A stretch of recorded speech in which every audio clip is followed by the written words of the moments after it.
My name is Reverend Thulani Ndlasi. It's such an honor and a blessing to be with you again on this Monday evening. As you will recall, last week we had my brother Bongani Luvalo, who spoke about the Cool Death and the new book that they are publishing. And we did promise you that this coming Monday, we were going to have a discussion with Pastor Olefile Masangane from Heartlines, as well as my brother, Wandile Nkala. So welcome, gentlemen. Welcome this evening on this men only talk show for men only. Welcome, Reverend. Thank you so much, Reverend Ndlasi. We do feel welcomed on this esteemed channel. Yes. I'm glad to be welcomed as well. Thank you.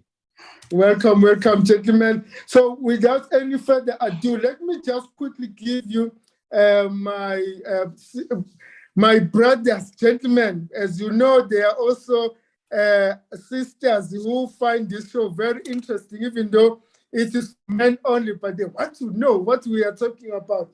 So, ladies and gentlemen, good evening. Welcome on this Men for Men Only show. Tonight, we will try and focus on something that is very, very important. As you all know that yesterday it was a Father's Day. We were celebrating a Father's Day all over the world, reflecting on what is the role of the fathers in our lives and how important the fathers are in our lives.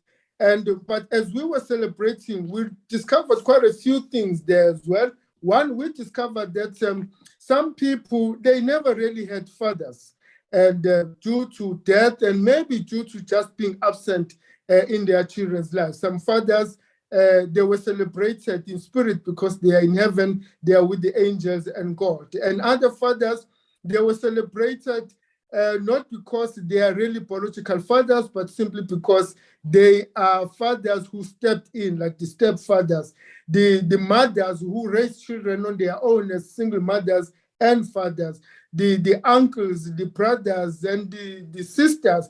And there are so many people who have stepped in as fathers. So tonight, we want to reflect on the issues that may have an impact on how fathers end up being effective fathers in the lives of their children and families. But we all know that before you can become a father, you are also a son. So the journey begins from being a son to becoming a father. So that journey is also very important. That is why this evening we've got my brother, the young man from Durban, Banana, in KZN, my brother, Wandile Nkala. Wandile, can you tell us more about yourself? Who's Wandile? Okay, my name is Wandile Nkala. Like Umfundi Sushilo Ngikhule eThekwini. I'm one of two brothers. We all the same age. So yeah, triplets. That's a whole nother story. I was about to say that Wandile is trying to be modest about it. Mfundi Wandile is one of the triplets, yeah, and they all look alike. Eh? Oh, don't say. Oh no. Some of those cases.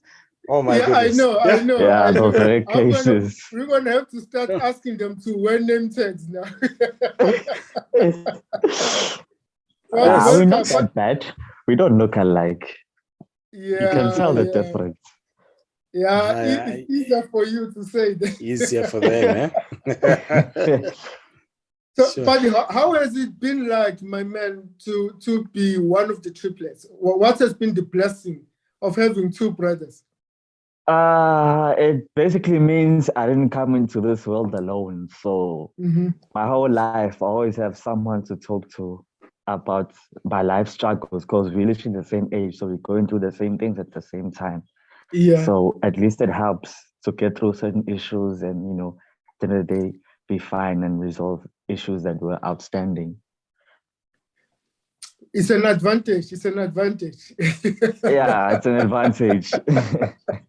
Mfundisi Masangane, who is Pastor Olefile Masangane? Who is this popular gentleman driving the men's gender campaign out there?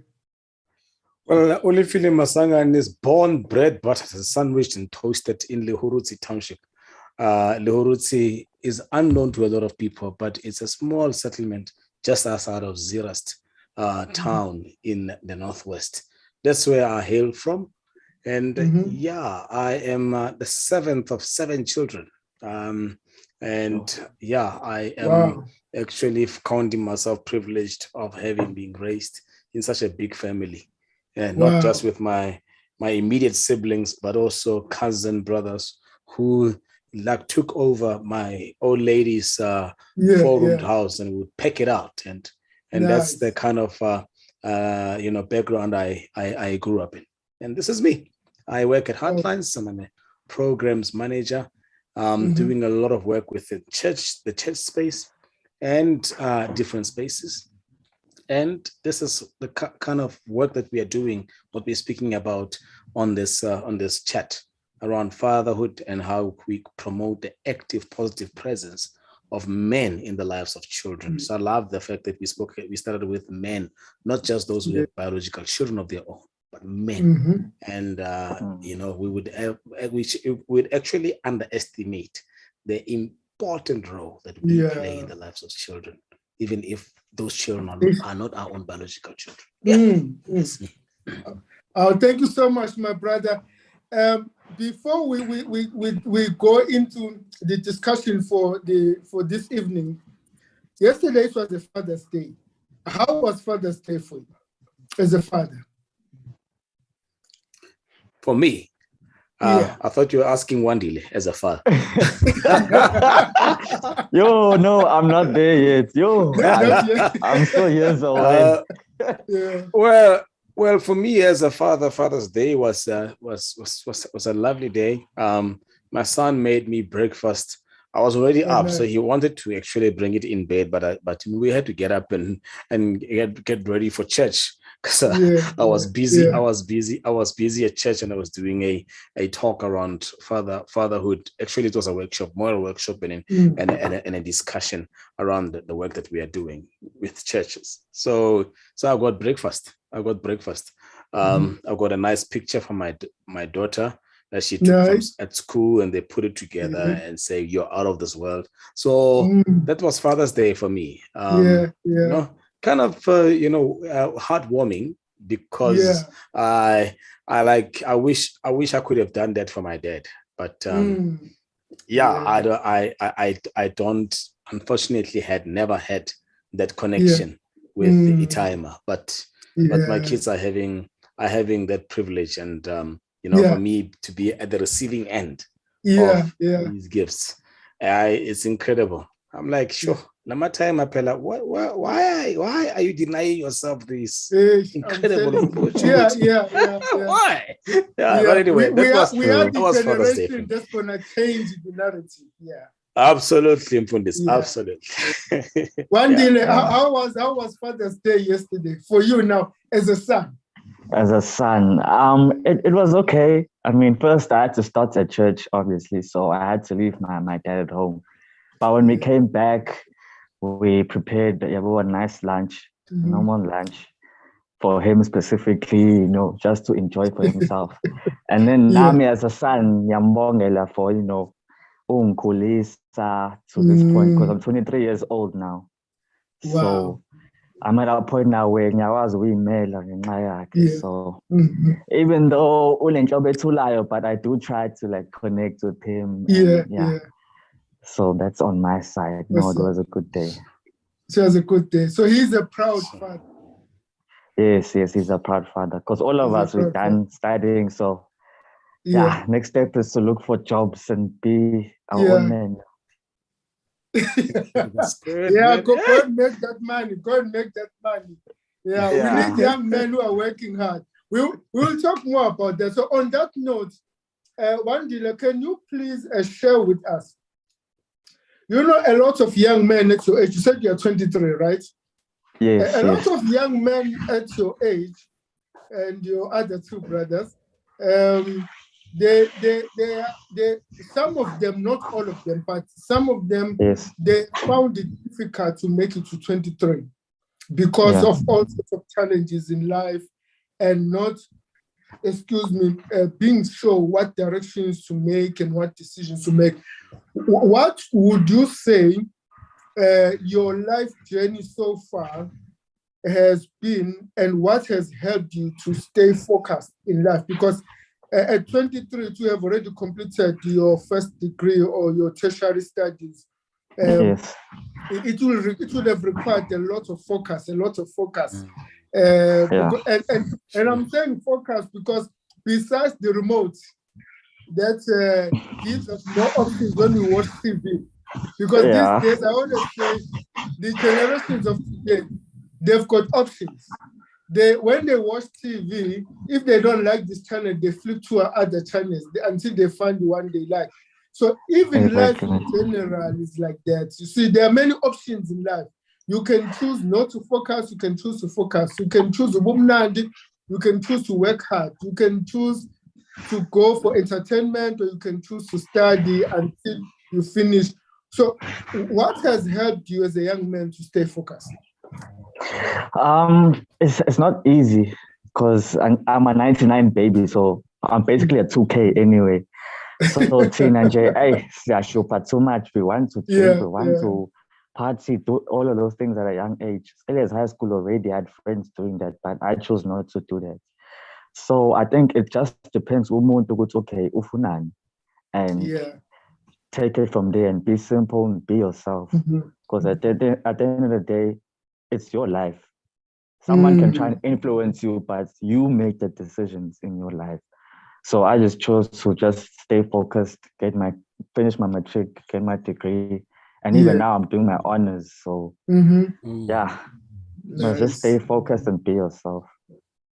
Congratulations, man! We are very proud of you. We are very proud. You are showing other young men out there that is possible. It is possible. It's possible to stay focused. Has church played any role in your life, helping you stay on course, or not really? In the beginning, it was more like, okay, I'm prepared to go because Abazali want me to go. But yes, I pick up certain values. It's okay, be disciplined, stay focused. Because especially as a man, a young man that's growing into a fully grown man, it's not easy because there's a lot of things that can take me off track. But I did learn things at church. Even now, I'm busy with the youth, busy with the media. So I'm also learning to keep busy interacting with people, so that can even help when I get into the work space. So I would say I've learned things along the way. And the Bible. I'm reading the Bible more, so it's also a positive. I will tell you why I'm asking this question, and Reverend Masengano, you can also maybe comment on this one. We sometimes Umalusi channel is also a Christian channel, and we are unapologetic about that. And we subscribe to Christian values for this channel. The other thing that I've noticed is that, the Bible says you must teach a child the ways that when he gets older, he will not forget them. Even he will always remember them. I think sometimes in our society, because we are becoming more of a secular, in fact, we are a secular state, not a secular nation. But that's my argument, that South Africa is not a secular nation. We have a secular state, meaning the government may choose not to be religious, but the nation at large is a religious nation, because more than 75% of South Africans are Christians, and another 20% they are religious. Only about 3 or 5% that are not religious. Now, we tend to underplay the role of religion in terms of grooming children to become adults. I hope I'm making sense there. That yes, we tend to make it seem like responsible adults who are ethical and who are good citizens, law-abiding citizens, that can just happen automatically. We overlook the fact that, yes, parents are playing a role, the education system plays a role, but also the church also has a role that it plays in helping parents raise children to become like one day. Yes, true. Yeah. But I also believe that it also starts at home. Like at home, it's a big factor because you do get times where abazali prevents ingane to go to church, maybe bad weather or exams. So it also starts at home. It's okay. Why are they teaching the kids? Teaching them to because sometimes people don't even have time to go to church. But as long as you're reading the Bible and you're praying, that's enough to me. So I think it also it also matters. I think you've hit the nail on the head. There is a role that everyone plays in the life of a child, family, community, institutions such as the church. And what the church offers society is an ethical, reflective space. When you come to church, and you hear a sermon, you give people the opportunity to reflect on their ethics and morals. And again, we are being challenged right now as a church to reflect deeply on some of our contribution as well on the wrongful acts that have taken place in years gone by. For instance, while 94 were celebrating the miracle of a nation, the church had a role to play in Rwandan genocide. So it calls for a deeper ethical reflection. But that does not mean God is not using these religious institutions for ethical reflection. Because at the end of the day, they're in the hands of human beings. And human beings have a tendency of going off track, but that does not mean the message that is in our esoteric texts are not relevant. They are still relevant for ethical reflection. So we are called to a deeper ethical reflection, and taking these conversations back home. And I like what Wandile is saying. It's not so much about going to church, but also giving families the tools for ethical reflection in their homes. Remember, the word of God says in the Old Testament, fathers, teach to your children. It was not like coming to the tabernacle and only hearing it there. You were hearing it every day. From home every day. So at the time you go to church, it becomes easy. It becomes an affirmation. No, when you go to church one day, it's a celebration. Amen. It's what the psalmist says. When the psalmist says, "Oh, how good and how pleasant it is for brothers to dwell together in unity." That psalm is a psalm of the ascent. They used to sing that psalm on their way to the temple. But the what you call it, the scripture was already inculcated into their lives and into their daily life.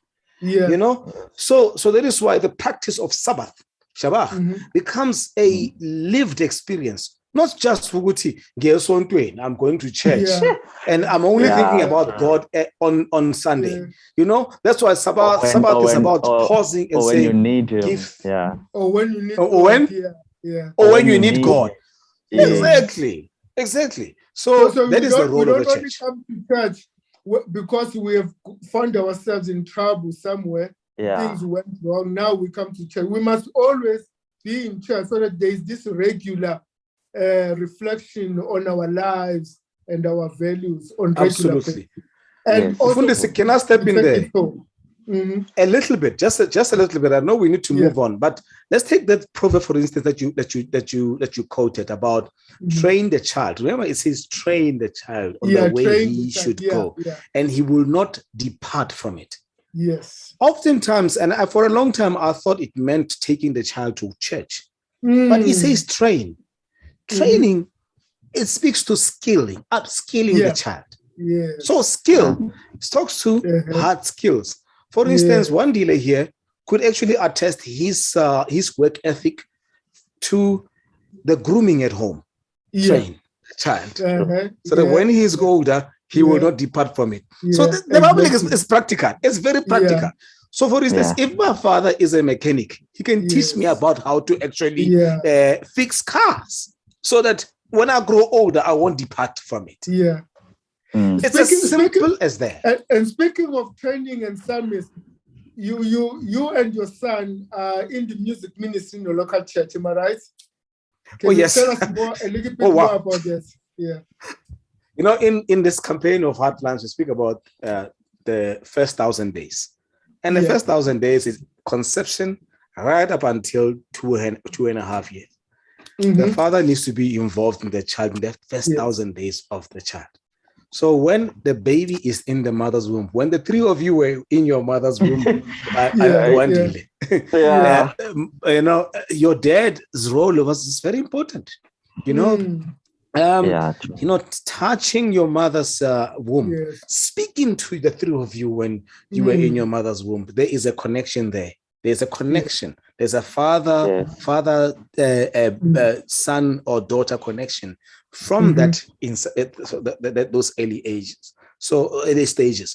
So for my son, this musicality was from me picking up the guitar and playing. And mind you, I just play guitar as a means to an end. I'm not an amazing, incredible guitarist, but there are incredible guitarists. But for me, it's a means to an end. So I can play 3 chords and I can sing. I sang to him when he was in his mother's womb, including my daughter when they were in their mother's womb. There was something about my son when he started playing drums. We picked up that he was actually playing a pattern, but that pattern connected us to a pattern that his mother learned when she was taking djembe lessons while pregnant with him. So he learned the pattern when he was in his mother's womb. So talk about the first 1,000 days. Right now, we have a 2-man band and my daughter is joining us with vocals every now and then. So train the child in the way they should go. And Fundisi, I was groomed in theater.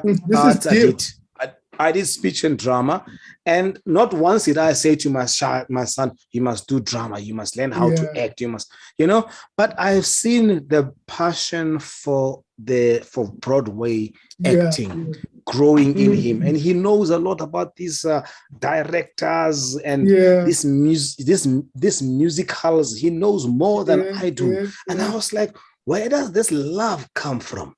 Remember, the proverb says, an apple does not fall too far from the tree.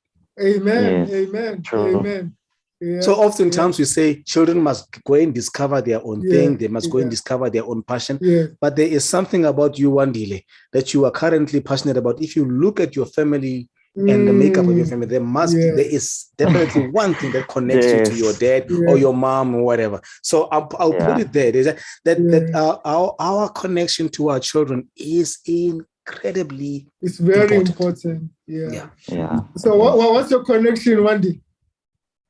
Well, the thing I'm studying is business related. So me and my brothers, we're all in the same thing, BCom. All of us are doing BCom, and our dad is also in the same industry. So already connection.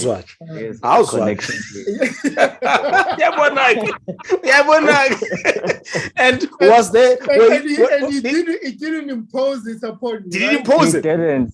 No, it was just our own natural. Oh, what a beautiful story! So I made your point. So So which means, gentlemen, it's going to be important that as men, young men, as we start families, as we try, even those who already have families, but they're still trying to figure out how to be good fathers in their families. It's going to be important that they note these things, that these things don't happen by circumstance. They don't just happen. They don't just manifest. You must work on them. You work on the family You work on yourself to be a good man, if you want your children, I hope you're taking notes one day. So when you start your family, remember to play. I memorize. It's in my head already. That you will have to invest. There is some investment that you must make in order to produce the kind of the children that you want. Yes, it's not always guaranteed. I mean, it's not always guaranteed. We know a lot of parents, a lot of guys who have tried to do the same with their children, and they never really got the outcome that they intended. But what is important is that it begins, as Pastor Masangana said, from that first 1,000 days. It doesn't begin later. This is why even earlier today, in my reflections, in my daily dose of reflection during lunch hour, I was trying to emphasize the point that we need to start giving fathers an opportunity to play a role in their children's lives. Even if they were not married, fathers should not be denied an opportunity to play a father role in their children's lives. It has to happen. It must happen, because even whether there was a divorce or they just never got married, it was children out of a wedlock. But we need, as a society, I know it gets complicated with culture and all of that, but as a society, we need to find a way to allow fathers, whether they are 19 years old, because if you become a father at the age of 19, it means you are not really ready to be a father. But the elders, they must try and coach now and say, now in isiZulu they say ukakamelile. Okay. Ukakamelile. You beat more than you could chew. Now that you have to deal with this, now you need, as we were saying on Sunday, now you need to stop childish ways and adopt adult, old men ways of behaving, because you are no longer living for yourself. Now you are living even for a child. So it's going to be important that my brothers out there and my sons who have happened to find themselves being fathers, that we're going to have to take this role of being fathers a little bit more serious, because it's not only about you as a father, it's also about the next generation. It's an investment in the next generation. We can't be going around criticizing children and say they are this, they are that, and yet we have not played a role in preparing them to become better citizens. So kudos to my brother Olefile and to Mr. Nkala for raising such fine children out there. We are looking forward to more blessings from your side. One day, you are lucky that, and Pastor Masangane's son and daughter, they are lucky that you guys have fathers who are present in your lives, who have always been present from the first 1,000 days, and they've empowered you to be independent in your lives.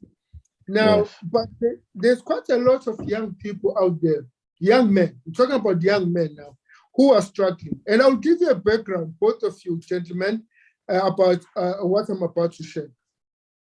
You know, last week as I was doing some preparations for the message for Sunday, and Father's Day, I was, really, I got really saddened by what is happening.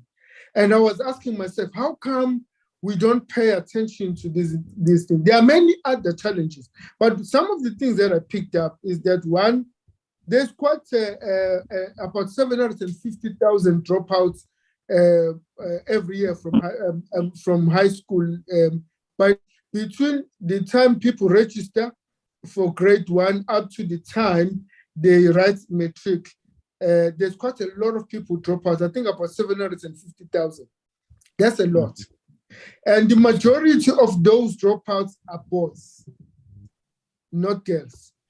Of course, maybe also adjusting our education policies, allowing maybe girls not to be chased out of school after pregnancy, etc. That has also helped. And kudos, bravo to all the organizations that have been helping our daughters who come from marginalized areas, with all the support that they are getting in school, that so that they don't have to drop out simply because maybe they lack sanitary towels and things like that. So we thank God for that. But what is scary is that a lot of young boys are dropping out from the basic education. And when you look at the statistics and the findings, like your zero dropout websites and others, the reasons children are dropping out, they are reasons that they should not be dropping out. So it makes you feel like there are so many things that we take for granted, like people not having enough school books, or school fees are too high, and also the majority of them, they drop out on the first 2 years in high school. So which means now the high school is further, maybe there's no transport in the rural areas. I don't know. I don't have much of those details. So that's one challenges young people are facing. The other challenges is mental health as well. A lot of young people, they are struggling with depression and anxiety disorders, to a point where it's also scary that the majority of people commit suicide are men. Yeah, it's men, mainly young men, actually, young men. Yes, we do have a few cases of people in their 60s and 70s, but it's mainly people who are younger than those ages, teenagers, and among teenagers, it's across the board, both girls and males. Then, on top of that, I'm just pointing out the landmines that are there on this path called life for young people in South Africa.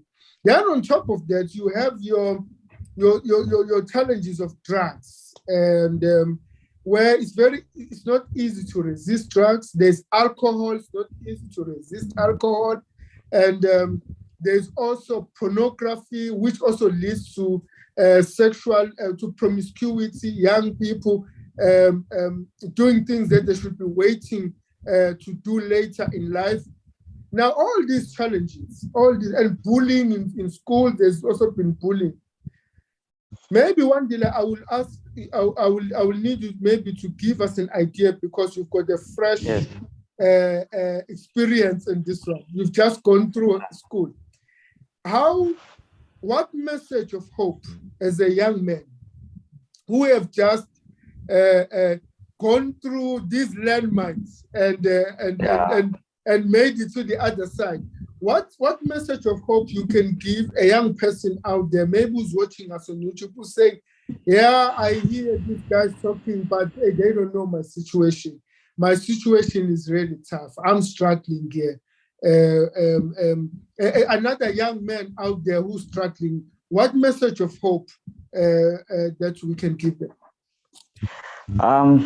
My best advice is to stay disciplined, because, like you said, abantu abafani. Mina, I grew up in a good situation, so imali khona. Maybe someone else imali ayikho. So if let's say they were more focused in school, maybe they could push for a bursary. That way they could at least finish the trick. So I would say stay disciplined and stay focused, because, like you said, there's a lot of challenges. I've seen a lot. Even going to high schools, you see elements of racism. Because these things of racism, all those things that people say are gone, they're still there. But they're still there. Play it off as if, okay, as a new generation, we together. No, it's there. It's still there. But as long as you just focus, do what you're supposed to do. I went to school to do what? Then I'm a chick, finish. So that's what I did. I focused on that. Other stuff, I just let it be, because it ends up hampering your success. And like you said, all the drugs, the alcohol, the partying. I just see people wasting money when I hear those things. So that's why I just stay focused and just do what I'm supposed to do. So stay focused is what I would say, and be disciplined. And also surround yourself with people who are like-minded. Hey, it's another important one, because there's a lot of people who are two-faced. So you must choose your friends very wise. Choose your friends very wise and stay focused and be disciplined. I'm glad you mentioned that, because even though, just as a disclaimer, even though one dealer said Imalikon, she didn't mean they are millionaires. No, yeah, I never meant that. To pay for the bus fare to go to school. And I'm glad, one dealer, you mentioned that, because, if I may just share a little bit, of my own background, when I went to school, we were struggling. It was not easy. I remember when I first went to the university, we used to hitchhike going to school. Yes. Those people who are from Guamashu, there used to be a spot for UDW students. We used to hitchhike there. And thanks to all those people who used to give us lifts. Thank you. Because people give us lifts for free. They were not charging us. There was no money. And in those days, it was a little bit safer to give people a lift. Without those lifts, we would not have been able to pass our degrees. But I remember passing the first year. When I passed the first year, I received the results in the mail. And then, because I really didn't have confidence in me that I was going to pass. When I opened the letter, I had passed. And very well, for that matter. And then I cried.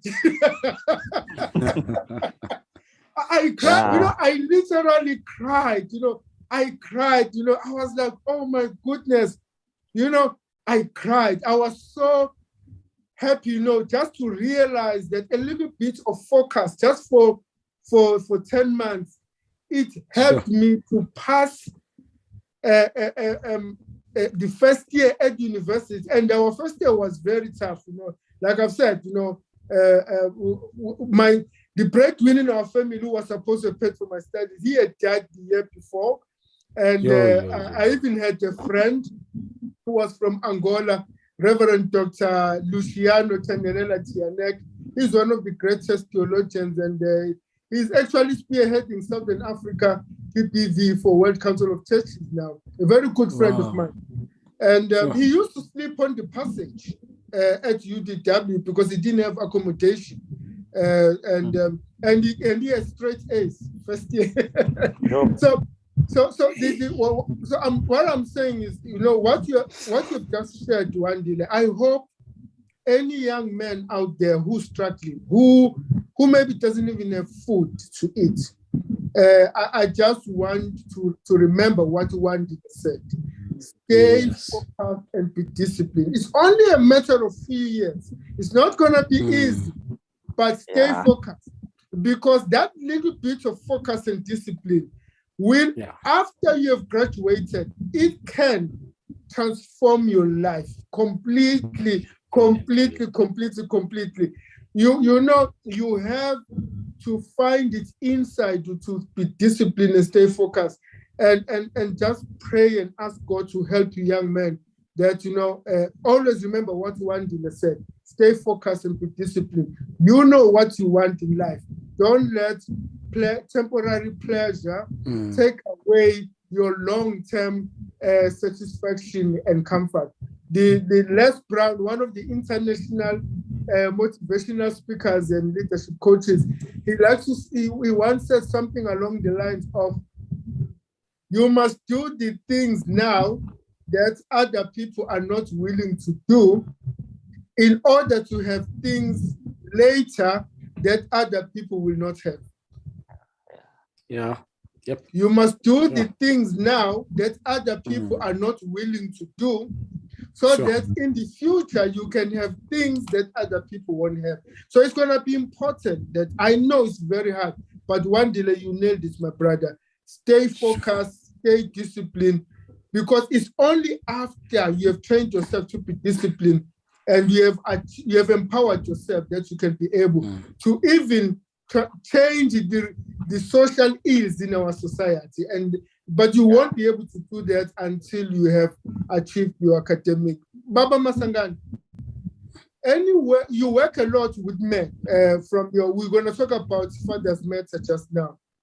What can you give as a word of hope, a message of hope for young people? Because young people, they are struggling. I know because we don't have time, we can't go into detail. There are so many things that are a challenge to young people. Well, I think, it was lovely to actually have Wandile say that word of encouragement, because, some of us, we have proceeded in life and so on. We don't understand young people's lived experiences. So have a young person share that word of encouragement is actually quite powerful. And my encouragement to young people this evening is that, be careful how you use your eyes. Your eyes are there for you to see. Never believe them. Adopt an internal vision, because vision is the ability to see beyond your eyes. And borrowing those words from Miles Monroe as well. Vision is this internal ability to see beyond your eyes. Some of us come from those not so desirable backgrounds. I did not have a father growing up, and the odds were against me. But there was something about a God-inspired vision that kept me going. And find yourself a father. Even if there is no father in your sphere of influence, if there is no father in your home, find yourself an active, positive man in your life and bring him closer. Find those people, because they are there. There's a lot of men like that who are active, who are positive, who are present, who can speak life to you. And when you find one, is a type of man who will say to you, accomplishment is your birthright. Limitations are adopted. So you need people like that who will speak words like that to you. Okay, avoid toxic ones who all they see is negativity in your life.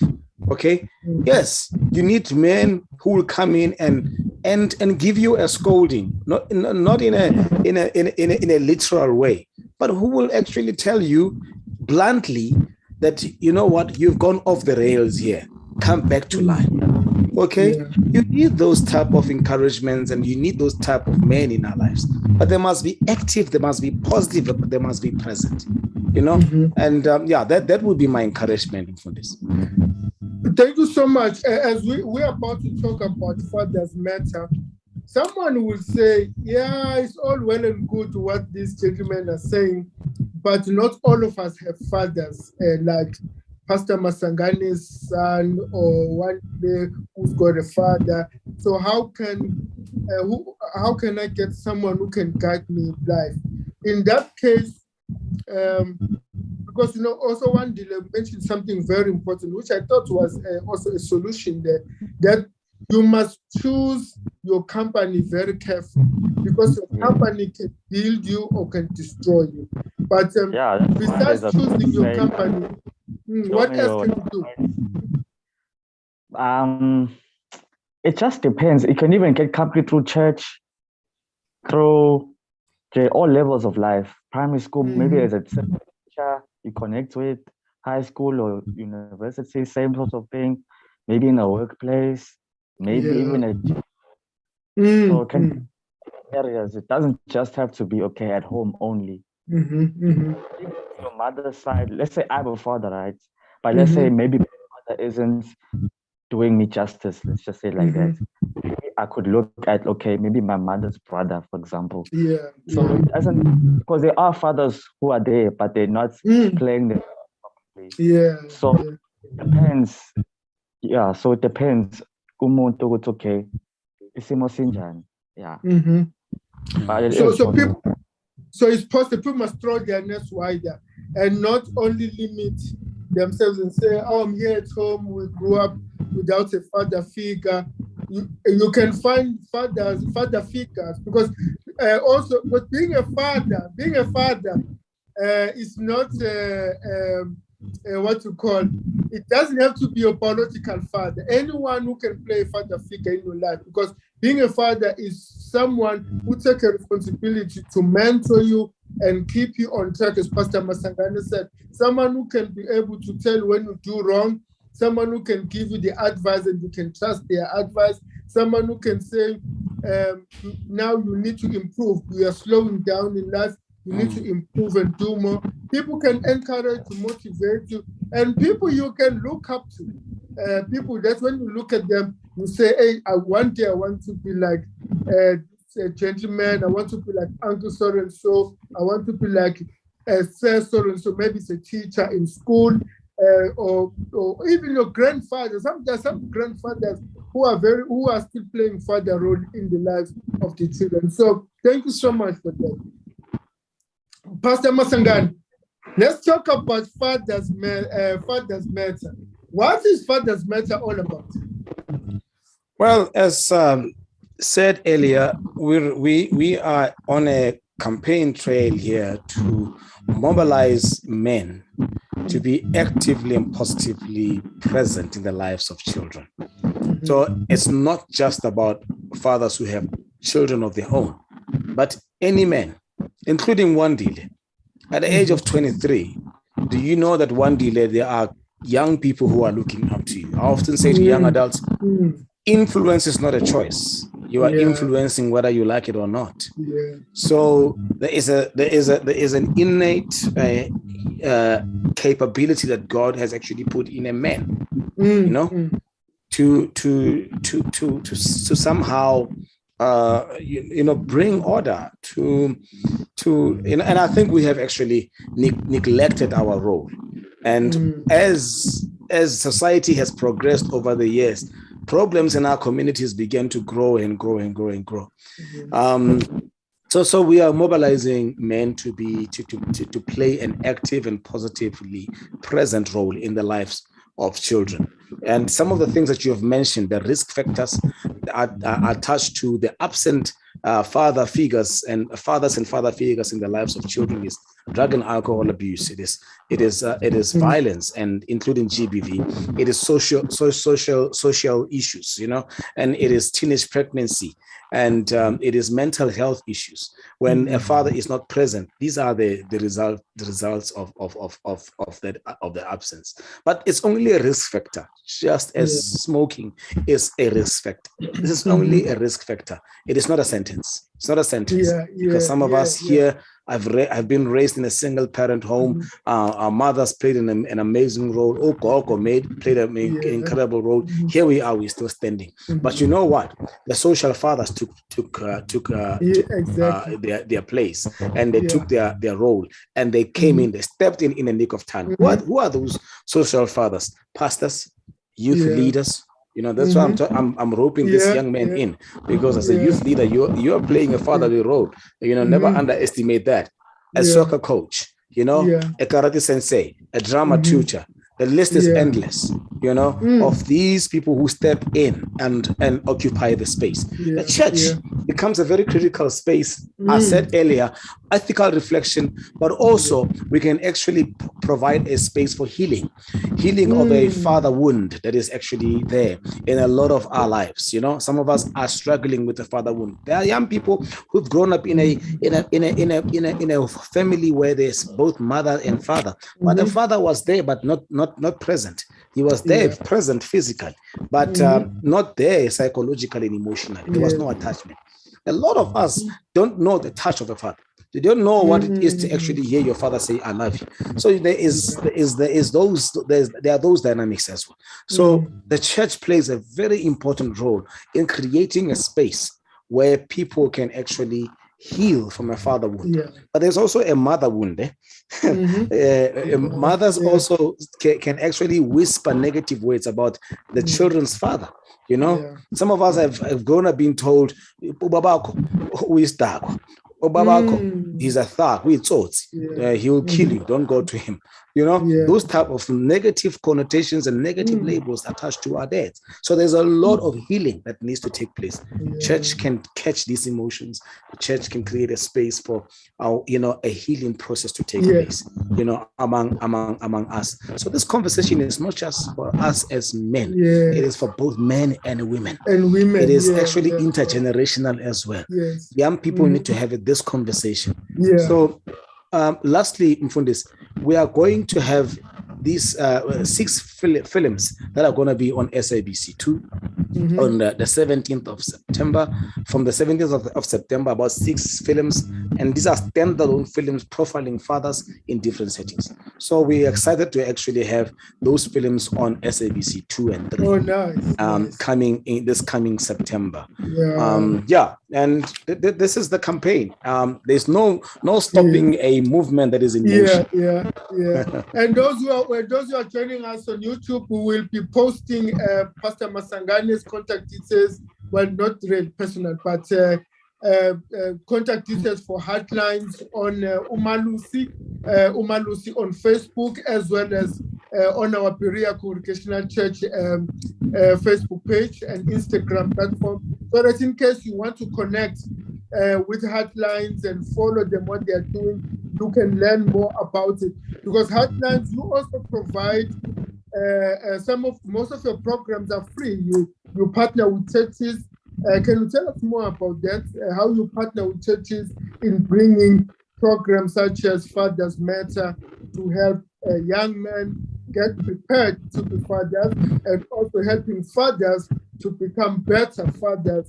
And can you tell us more about your program? Yeah, we're running workshops, and we've been doing a lot of workshops with churches in local communities. Like I was in Kimberley. Our rep down in Durban, Mr. Craig Boucher, has been doing some work with KZNCC, KwaZulu Natal Christian Council. So these are friends that are somehow connected to the UCC as well. So we're working in communities, working in fraternals and so on. So if you are saying as Berea Congregational Church, you want to host a Fathers Matter workshop, you can connect with our rep down there in Durban. His name is Craig Boucher. Go on to our website, heartlines.org.za. His details are there. Hit him up, send him a message, or even send us an email on info@heartlines.org.za. We can get him to come and host a Fathers Matter workshop with in Berea. And I think you'll be delighted to come down and really have himself. He's got a powerful fatherhood story in terms of how he's journeying with his son. I will leave that for when you have a session with him. You will be blessed out of your soul.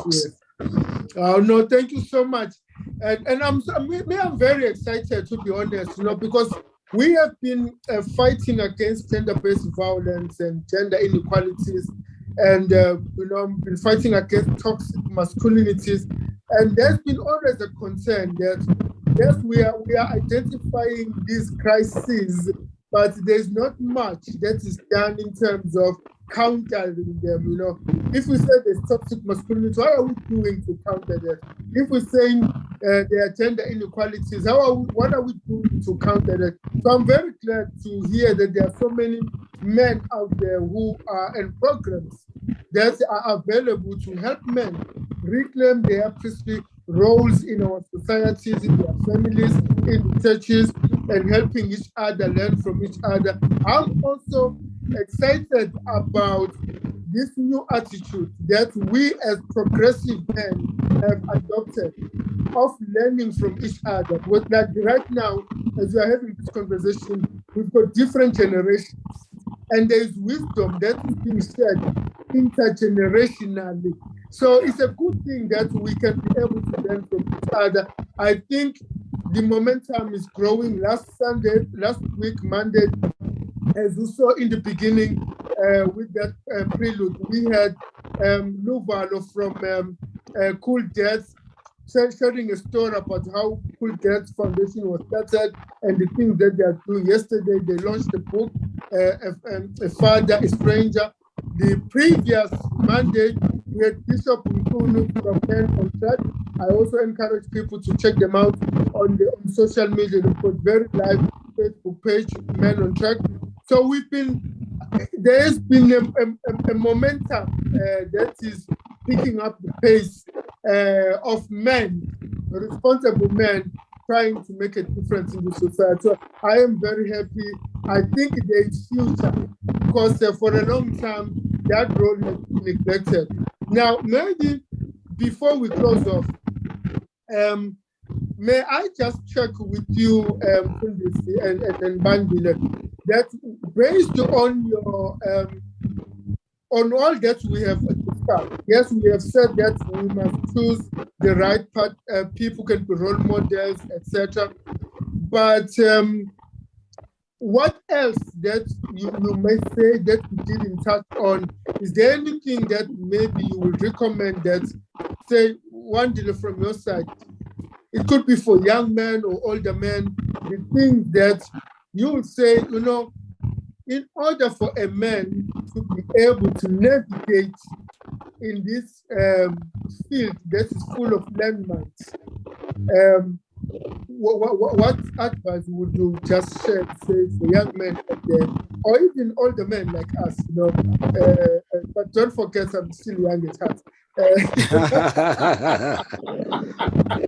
What advice can you share with other men out there who have been listening to us? Who have men who are saying, okay, I've heard you guys talking, then now what? I think, to be honest, as guys, we should be able to allow ourselves to express emotions. Because this thing of us being okay, indoda must be strong, indoda must, it's okay. There are moments where it's needed, but you shouldn't be that way all the time. Yeah. You need to be, and express your emotions, express it's okay, or you know, something in danger. So yeah, I think that's a big one way. Especially boy child, like you said, boys dropping out, suicide, all those things. So yeah, boy, even the previous generation telling us, "Hi, indoda kali, hi." So already it's like setting. By the time we're old, we now on to the next generation. So yeah, emotions, we must express emotions. So that's what I would say. Maybe if I may also add one, we may also want to create safe spaces. Of course, you know, YouTube channel will not necessarily be a safe space because this is just to tease the thinking and emotions of people there. But you know, in churches, even in the family, some families have got a lot of men that only come together when there's a funeral. They don't mix as men, you know. I would encourage that men must also create safe spaces, either in local churches, even in the workplaces. They must have maybe during lunch. I was in another funeral some time ago. I heard this person speaking on behalf of the colleagues of the deceased. And this person said something that really touched me. But that person, he or she, said that the deceased used to spend time with this colleague, just discussing personal issues about life. And to a point where that colleague knew a lot about the family of the deceased, even though that person had never met them really in person. Because they, as colleagues at work, they used to have this space where they were just talking among themselves about the real issues. I kind of think one day you nailed it there, that we need, men must, you know, be able to express their feelings, but they must create safe spaces to do so, so that we don't end up seeing men committing suicide or getting involved in debate. You know, we have seen. You know, I'm not trying to. Please don't get me wrong. I don't know. Don't cancel me about what I'm about to say. You know, sometimes even I'm not justifying this, not at all. But sometimes even some of the things that, you know, like some of this public racist attack that you see taking place, maybe an old white man attacking a young black man, or road rage and things like that. Sometimes, yes, there is racism involved, but if you look at it, you can tell that this man is hurting. This man is hurting. There is something. It's a projection. Yeah, it's a projection. It's a transparent projection of some pain inside.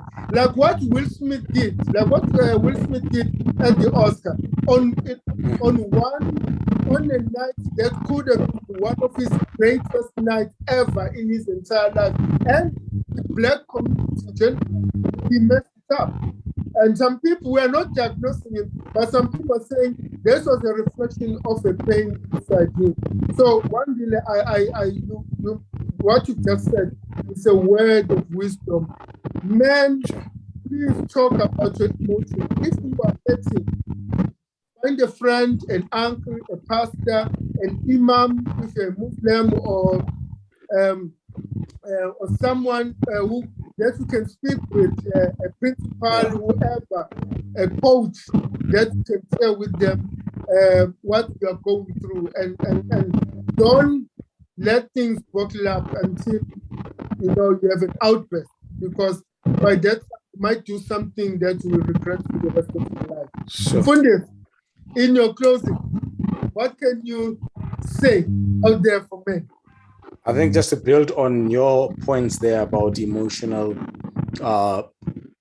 sincerity, I'd like to close with this simple line. Fathers, your emotional and physical presence carries a lot of weight and can positively impact or negatively, actually, positively or negatively impact your children currently and in the future. There is something that I'd like the fathers, on this call, the fathers watching this video sometime, to really reflect on. And let us be true to our emotions. Let us not suppress them. I had a father say, I can never do what I never saw my father do. But we need to unlearn some of those things. We need to unlearn some of those things, because the world has changed, and we cannot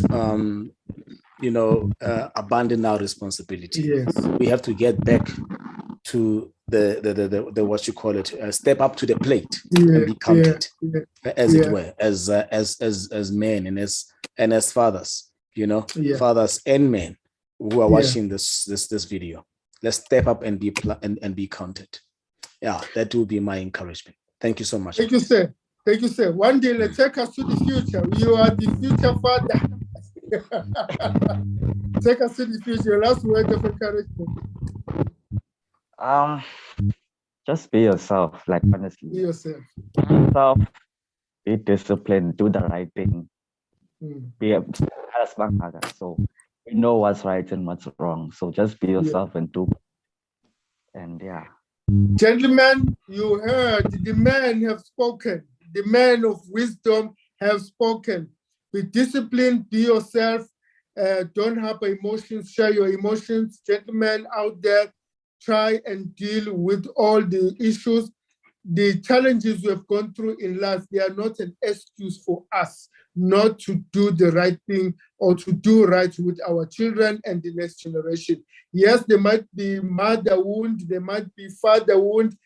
Just get help to deal with those issues. Find safe places where you can share your challenges so that you can be able to impart positive influence to the next generation. And if you happen to be a father, whether you planned it or not, at this stage, once you have become a father, there's nothing you can do, young or old. You planned it or you didn't plan it.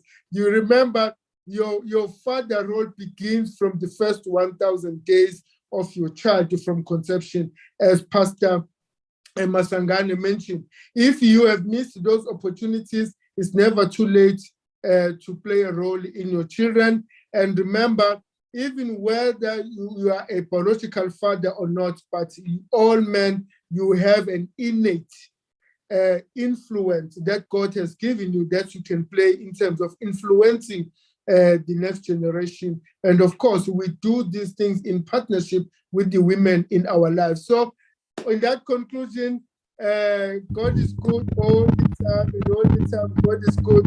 All men out there, let us all be men. Let men reclaim their roles in our society. God bless you, everyone. Until next week, Monday, we have a night. Next week, Monday will be the last episode for June, and then we will begin the July episode, which will be focusing on mental health for men. The whole month of July will be focusing on mental health for men. So God bless you. Thank you so much, Pastor Masangane. I will post all Heartline's contact details on our social media platforms. Please, men, stay safe and stay woke and use your internal eye to see the word. God bless you, men.